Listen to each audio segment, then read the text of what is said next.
नमस्कार, मैं हूं पवन त्यागी। राहुल गांधी को मोदी कम्युनिटी का अपमान करने पर जो 2 साल की सजा सूरत कोर्ट ने सुनाई थी, उसको लेकर के राहुल गांधी की तरफ से सुप्रीम कोर्ट में याचिका डाली गई। लेकिन सुप्रीम कोर्ट ने जहां एक तरफ इस सजा को सुनवाई करने के लिए निचली अदालत को ही आदेश दिया, वहीं इस सजा पर रोक लगाते हुए फौरी तौर पर राहुल गांधी को राहत मिली।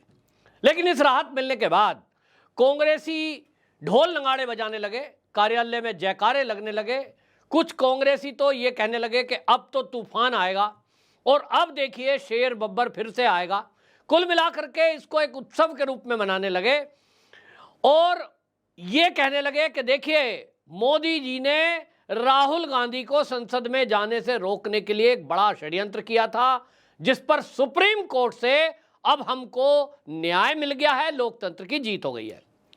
पहली बात तो सवाल यह है कि क्या वो कोई भारतीय जनता पार्टी की साजिश थी या राहुल गांधी का अपराध, राहुल गांधी के कर्मों के कारण। नंबर 2, ये जो कांग्रेसी खुश हो रहे हैं कि राहुल गांधी अब सोमवार को संसद में दिखाई देंगे, तो आपको बता दूं कि अभी भी ये एक पेच फंसा हुआ है कि राहुल गांधी अभी इस सत्र में, आपको मानसून सत्र में राहुल गांधी संसद में दिखाई देंगे कि नहीं। राहुल गांधी की जो लोकसभा की सदस्यता है वो बहाल की जाएगी कि नहीं, ये दोनों प्रश्न अभी भी लोकसभा स्पीकर के हाथ में है। और यहां आपको यह भी बता दूं कि सुप्रीम कोर्ट ने राहुल गांधी की जो 2 साल की सजा है उस पर केवल रोक लगाई है, वो सजा ना तो कम की है ना वो रद्द की है। सुप्रीम कोर्ट ने फौरी तौर पर केवल यह कहा है कि जो राहुल गांधी को अधिकतम सजा 2 साल की निचली अदालत ने दी है, इस पर कारण स्पष्ट नहीं है, तो वो कारण स्पष्ट हो और नीचे से ये केस जहां सूरत के सेशन कोर्ट में सुनवाई हो रही है, इस पर फैसला वो ही देंगे। लेकिन तत्काल राहुल गांधी को राहत देते हुए ये कह दिया कि इस हम जो सजा है इस पर रोक लगाते हैं। इसका मतलब क्या है? सजा पर रोक लगाने का मतलब है कि जो राहुल गांधी को सूरत की कोर्ट ने सुनवाई करी थी, 2 साल की सजा बोली थी, उसके बाद हाई कोर्ट केस गया था, हाई कोर्ट ने वो सजा बरकरार रखी थी। इसका मतलब यह था कि इनको केवल बेल मिली थी, जमानत मिली थी, केस खत्म नहीं हुआ है, केस की सुनवाई चलनी थी और केस की सुनवाई में यह तय हो गया है कि 2 साल की सजा, हाई कोर्ट में अभी बाकी है वो सुनवाई होना। तो सुप्रीम कोर्ट तक में भी अगर वो केस आएगा तो सुप्रीम कोर्ट अगर ये ऐसा कर देता कि भाई इसकी सजा 2 साल की ज़्यादा है, हम इसको 1.25 साल करते हैं, 1.5 साल करते हैं, 1 साल करते हैं, तब ये माना जाता कि सजा कम हो गई। और इसीलिए फिर भी लोकसभा स्पीकर बाध्य थे या नहीं थे वो उनके विवेक पर है, क्योंकि सुप्रीम कोर्ट का कोई फैसला लोकसभा के स्पीकर पर वो लागू नहीं होता, वो उनका अलग मामला है। लेकिन फिर भी ऐसे कई उदाहरण आए हैं कि जब सुप्रीम कोर्ट से कोई बरी हो गया या सुप्रीम कोर्ट से जिसकी सजा कम हो गई हो, उसके बाद उसकी लोकसभा की सदस्यता वापस से बहाल कर दी गई, क्योंकि सुप्रीम कोर्ट के फैसले के बाद ही ये सदस्यता रद्द हुई थी। अब आपको बताएं कि राहुल गांधी, उनके केवल सजा को रोक लगाई गई है, रद्द नहीं किया गया ना कम किया गया।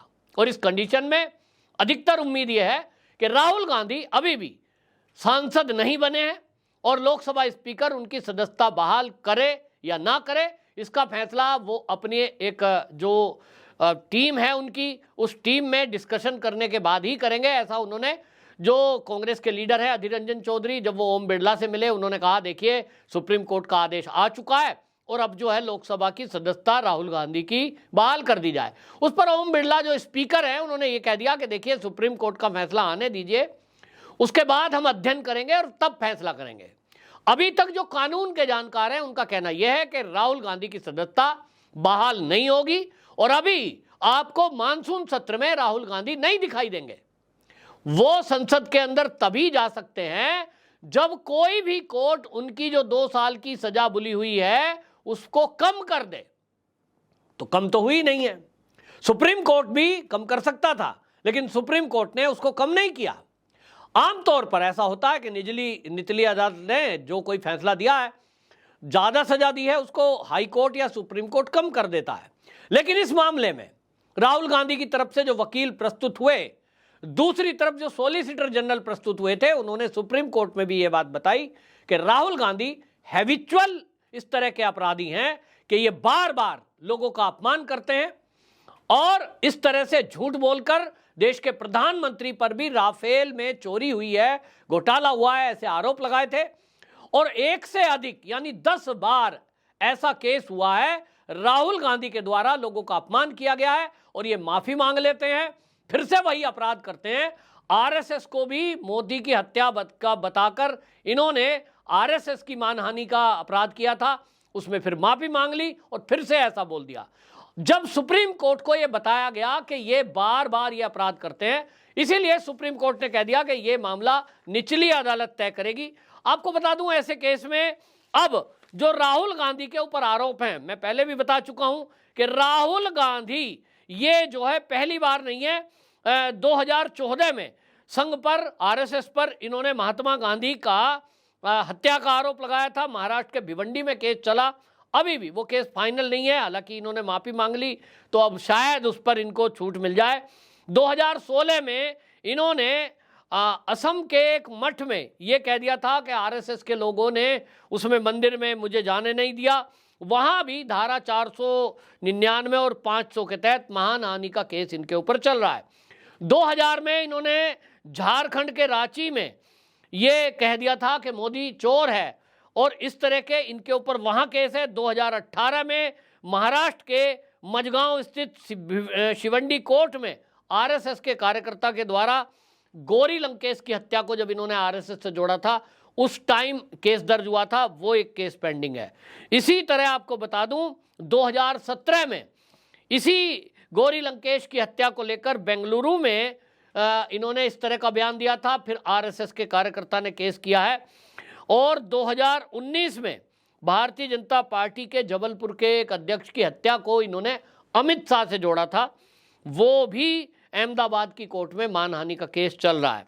इसी तरह 2022 में वीर सावरकर का अपमान किया था इन्होंने और ये कह दिया था कि वीर सावरकर ने अंग्रेजों से माफी मांगी। ये सब जो चीजें हैं ये सब कोर्ट में रखी गई और इसीलिए जो सुप्रीम कोर्ट एक बात बोल रहा है कि निचली अदालत ने मैक्सिमम सजा क्यों दी, इसका उत्तर यही है। जो भारतीय जनता पार्टी के जो कार्यकर्ता हैं, पूर्णेश मोदी, उनकी तरफ से जो वकील प्रस्तुत हुए, उन्होंने यही कोर्ट में कहा कि ये राहुल गांधी बार बार ये इस तरह का अपराध करते हैं, बार बार ये माफी मांग लेते हैं, बार बार फिर से अपमान करते हैं, तो एक से अधिक बार इनके ऊपर केस है और इसीलिए इस बार फिर से वही बात है कि इनको मौका भी दिया गया कि चाहे तो आप माफी मांग लो। तो इन्होंने ना तो सूरत की निचली अदालत में माफी मांगी, बल्कि ये दबाव बनाने के लिए अपने साथ वहां कई सारे सीएम को ले गए कांग्रेस के। इसी तरह हाई कोर्ट में इन्होंने नहीं माफी मांगी। इसका मतलब यह है कि इनको अहंकार भी है और इसके कारण से इनकी सजा मैक्सिमम दी गई है।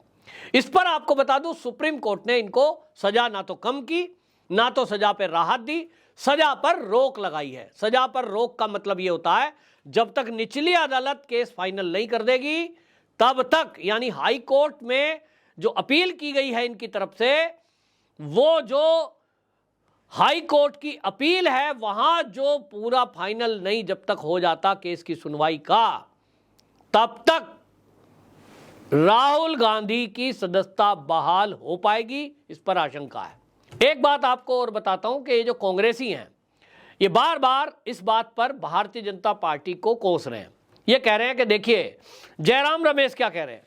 जयराम रमेश कह रहे हैं 26 घंटे बीतने के बाद भी राहुल गांधी की सदस्यता को बहाल नहीं किया गया है। क्या प्रधानमंत्री अविश्वास प्रस्ताव में उनके शामिल होने से डर रहे हैं? बहुत सारे कांग्रेसी कह रहे हैं बीजेपी डर गई, बीजेपी डर गई। राहुल गांधी में ऐसा क्या है भाई कि जिससे भारतीय जनता पार्टी डर गई?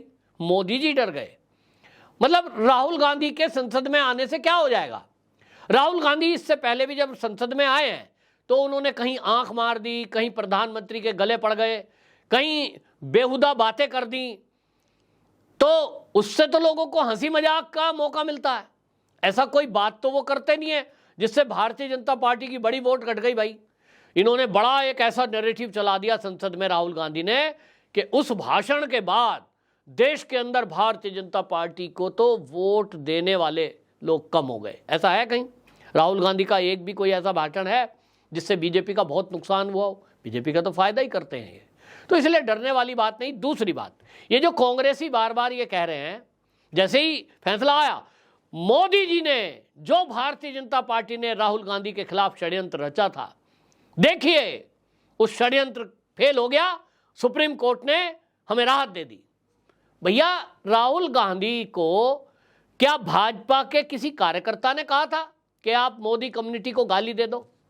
क्या मोदी या किसी भाजपा के कहने से कार्यकर्ता के राहुल गांधी ने राफेल में चोरी वाली बात बोली थी? आरएसएस ने गांधी जी की हत्या करी, ये किसने उसको कहा था राहुल गांधी को बोलने के लिए? भारतीय जनता पार्टी के कार्यकर्ताओं ने कहा था। और अगर कहा था तो राहुल गांधी ने क्यों माना? कैसी बचकानी बात कर रहे हैं भाई। कांग्रेसी जो भी लोग इसको ये कह रहे हैं कि ये भाजपा की साजिश है। राहुल गांधी अगर मोदी कम्युनिटी को चोर ना कहते, राहुल गांधी अगर आरएसएस में गांधी की हत्या में आरएसएस का हाथ ना बताते, राहुल गांधी अगर अमित शाह को इस मामले में ना लपेटते, और नोटबंदी के दौरान पे भी आरोप इन्होंने अमित शाह पे लगाया कि एक बैंक ने अमित शाह के करोड़ों रुपए चेंज कर दिए, तो ये आरोप जो है अगर ये राहुल गांधी नहीं लगाता, फिर भी इनके ऊपर झूठे आरोप लगाकर अगर केस कर दिया जाता तो आप कहते कि भाजपा ने साजिश की है। एक भी केस जो कोर्ट में चल रहा है वहां सिद्ध करो कि भाई आरएसएस वालों ने साजिश की है, बीजेपी ने साजिश की है, तो आपको कोर्ट छोड़ देगा। ये जो 2 साल की सजा सूरत की कोर्ट ने सुनाई है, हाई कोर्ट ने उस सजा को बरकरार रखा है। दोनों जगह जो जज बैठे हैं, क्या वो जज भारतीय जनता पार्टी के कार्यकर्ता हैं? नहीं, वो जज हैं। उनके सामने आप सबूत पेश करो, तथ्य पेश करो, और आपके पास तो बड़े बड़े वकील हैं। इतना बड़ा वकील अभिषेक मनु सिंघवी, कपिल सिब्बल, और अब कपिल सिब्बल कह रहे हैं इनकी सदस्यता बहाल कर देनी चाहिए क्योंकि ये कोर्ट का दुरुपयोग हो रहा है। वाह भाई वाह, कोर्ट का दुरुपयोग हो रहा है, ये आज समझ में आ रहा है। अब से पहले जितने मामले हुए भारतीय जनता पार्टी के कार्यकर्ताओं के विरुद्ध, ब्रजभूषण शरण सिंह, वो जो कुश्ती पहलवान के अध्यक्ष संघ के, उनको लेकर के तो आप बहुत जल्दी कोर्ट में भागे। तुरंत सदस्यता रद्द करो, तुरंत गिरफ्तार करो, पोक्सो एक्ट लगाओ। आधार हो या ना हो, सबूत हो या ना हो, कोई षड्यंत्र तब भी हो सकता है, लेकिन क्योंकि ब्रजभूषण शरण सिंह भारतीय जनता पार्टी के सांसद है, उनको तो तुरंत फांसी पे चढ़ा दो। सबूत मिले या ना मिले, षड्यंत्र की जांच हो या ना हो, उनको तुरंत फांसी पे चढ़ाओ, सदस्यता रद्द कर दो, और पूरे बीजेपी को कहो कि बीजेपी वाले जितने भी हैं, मोदी जी बहन बेटियों की इज्जत लूटने वाले को बचा रहे। पूरा नैरेटिव चला दिया। सारा मीडिया, सोशल मीडिया, कांग्रेसी रोज इस बात पे हल्ला कर रहे थे, जंतर मंतर पे धरना प्रदर्शन कर दिया। और जब राहुल गांधी की बात आती है तो ना कोई रेप के केस की चर्चा होती है, ना कोई झूठ बोलने की चर्चा होती है, ना किसी कम्युनिटी का अपमान करने की कोई चर्चा होती है। और अब ज्ञान दे रहे हैं कि कोर्ट में केस नहीं जाना चाहिए, सांसदों की सदस्यता नहीं जानी चाहिए। काहे कानून बनाया था मोदी जी ने 2014 के बाद? तो ये बनाया नहीं आने के। ये तो केस जो है कांग्रेस के कार्यकाल में हुआ, राहुल गांधी के निगरानी में ही, राहुल गांधी की सलाह पे ही ये अमेंडमेंट हुआ था कानून में कि जो जनप्रतिनिधि हैं, एमपी या एमएलए हैं, अगर किसी अपराध में लिप्त पाए जाते हैं, राहुल गांधी तो इस सजा को जो है 2 साल के बजाय 5 साल कराने का फेवर कर रहे थे। तो राहुल गांधी के ही किए हुए कारनामे अब राहुल गांधी के ही काम आ रहे हैं। तो कपिल सिब्बल अब ज्ञान बीजेपी को दे रहे हैं, राहुल गांधी को कहते, जब तो वो किसी की सुनता नहीं था, आज भी नहीं सुनता है। तो कुल मिलाकर राहुल गांधी अभी संसद के अंदर नहीं दिखाई देंगे, ऐसा मुझे लगता है, जो मैं कानून के जानकारों की राय के आधार पर अपनी राय बना रहा हूं। और अभी भी जो कांग्रेसी खुश हो रहे हैं, ये अभी हल्ला मचाते रहिए। अभी तक आप देख रहे थे संसद के अंदर ये मणिपुर पर शोर मचा रहे थे, फिर उसके बाद ये दिल्ली के अध्यादेश बिल पर आ गए, केजरीवाल के, वहां शोर मचा रहे थे। अब आपको अगले 2-3 दिन ये नारे लगाते हुए दिखाई देंगे कि मोदी जी राहुल गांधी से डर गए हैं, इसकी सदस्यता क्यों नहीं बहाल की जा रही है। लेकिन कानूनी पेचीदगी के चलते राहुल गांधी की सदस्यता बहाल अभी नहीं होगी, ये अभी तक कानून के जानकारों का कहना है, क्योंकि सुप्रीम कोर्ट ने केवल स्टे दिया है, ना कि सजा कम की है। आपकी क्या राय है? कमेंट बॉक्स में जरूर बताएं। वंदे मातरम।